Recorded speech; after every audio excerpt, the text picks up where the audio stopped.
Welcome back to the Billabong Pipe Masters, round number 1, heat number 8. Take a look at this, the first European ever to win the Pipe Masters, Jeremy Flores out of France, and what a hard charger he is. Matt Wilkinson, what a character, in his 6th Pipe Masters event. And then there's Jordy Smith.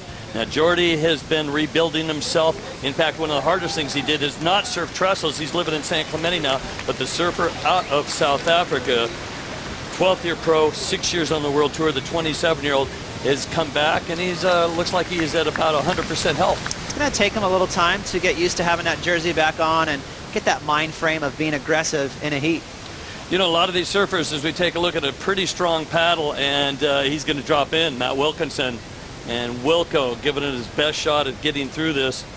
Is that Jeremy Flores, a lot of people are, when you're on a team or sponsored by, you're asked to go do some filming, correct?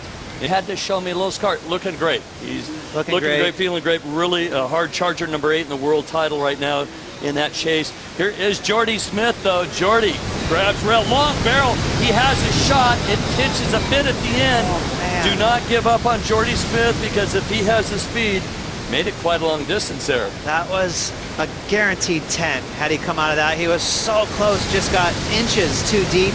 Couldn't get up over the foam ball. Wilco's first wave, a 0.93 from Copacabana, New South Wales. The 27-year-old goofy footer is number 17 in the rankings. Here we go. It is Jeremy Flores with a long wall ahead. He's got the speed, pulls in high and tight. This backdoor wave could be a 10 possibly. What a long, high-speed run, like a dragster. That's as big of a barrel as you can get at backdoor. That thing was trying to break it off the wall the entire time.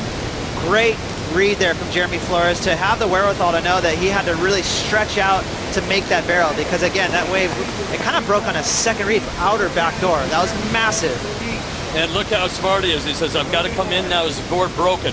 So as he made that barrel, he straightened out, and all that wave broke right behind him. So even though he made the barrel, he still broke his board. Judges are trying to make up their mind what that was. And again, the judges look tails away. This is more straight on from JOB's house. This is nearly triple overhead, big backdoor wave. Again, so you see how he really had a double pump, and that wave was already right there closing out into off the wall. That thing was a massive wave for backdoor. A lot of times when you get a wave at backdoor, it's much smaller and deeper, but this thing stretched over to off the wall. It almost looked like a closeout, and he had that big, massive pump, a little bit of a secondary pump, and made it out right before it closed out. So I don't think it's going to be a 10, but it's going to be a big score. Now remember, the judges are looking tails away, so where they are, they're looking down far left, but they can review with these cameras. They don't like to do it in slow-mo.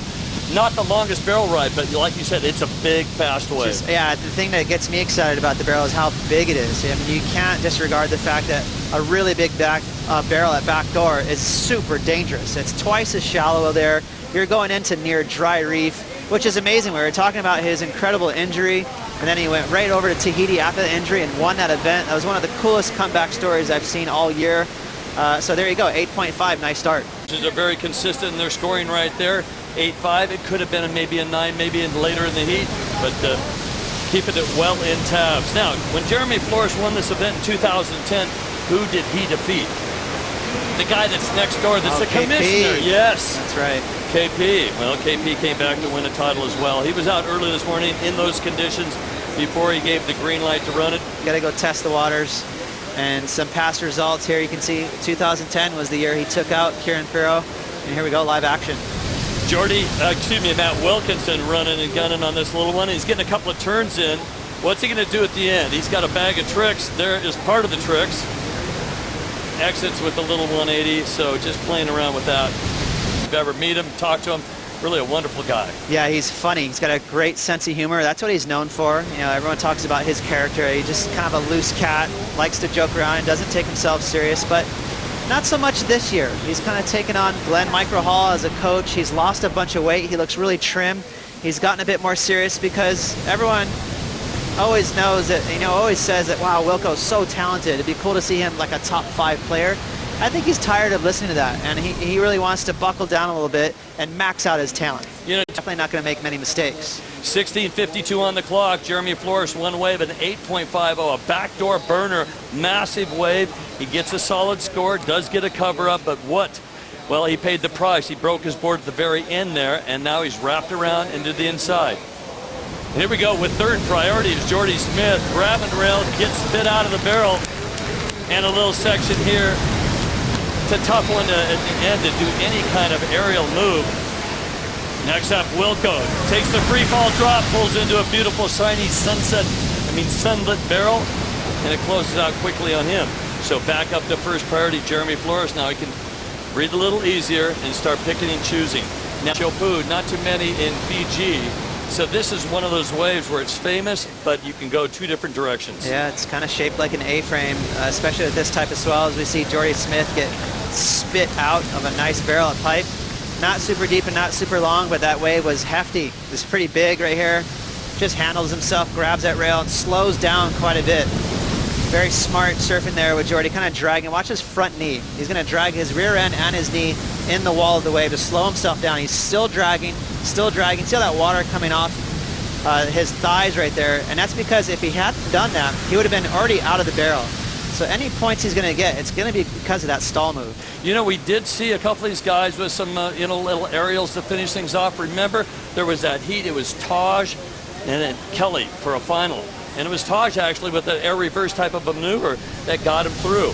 And because the barrels disappeared. And here we go with some inside sections, some nice turns. Jeremy Flores just keeping busy, and you know what? I think he felt he needed a second score. Yeah, smart move from Jeremy. You know, he wasn't thinking in his head, oh, this is an insane wave. He was just thinking, you know what? If I can grab myself an okay score, I'm going to put a ton of pressure on Jordy and Matt. And Kelly Slater coming up next, and he will be joined by good friends and longtime adversaries, Taj Burrow, CJ Hobgood. Here we go. Flores now looking to get rid of that 277. That was a frothy one with a lot of this kind of cross chop. Where'd that stuff come from? Because is the reef kind of creating its own? Well, we had heat number 8. Let's take a look at the recap. And, well, we probably will start off with this big monster with Jeremy. huge backdoor pit. Probably the biggest backdoor barrel we've seen. The one earlier from Mick Fanning was better. It was hollower and thicker, but I just am impressed by Jeremy and the fact that he took this wave on. It had to have looked like almost a closeout, but that's what Jeremy, you know, to be honest, he's a little bit underrated. We always talk about Jimmy O'Brien, John Kelly, the guys that are the guys at Pipeline and Backdoor, but Jeremy is just a monster. He surfs so well out here, and he's brave. Jordy's in this fight because of that wave right there.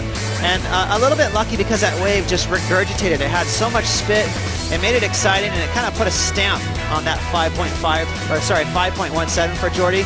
Matt just kind of been lost in this heat, hasn't really gotten himself in the mix. But there's still some business for Jeremy. He's got third priority. He doesn't want to hang on to that 2.7. Basically have a dig go for a serious wave, but what he's saying there is? Well, here we go. This is live action. Looks like Matt's found one. And here it goes with third priority. Wilkinson and having a dig for it. Nice high line. Gets underneath the lip. Wilco looking for a 9.0. So in reality, he looks at his scores. Anything better than a 2.77 will chip away at it. Jordy now, I thought he was going to go backdoor, but it's a big wall. Jordy is now caught in a tough spot and not going to make it around that section. This is good news for the Jeremy Flores camp as he's out the back. His father, Patrick, has removed. It's going to be interesting, and it's going to be quite a dogfight out there. And if you don't have priority, like you said, opportunity exists. I like those 4-man heats, or it's actually 2-man heats, but I like when 4 people in the water. For the spectator, you see a lot of action. Done deal, horn blast, and it is Jeremy Flores with a spectacular 8.50 and a 2.77. He wins heat number 8.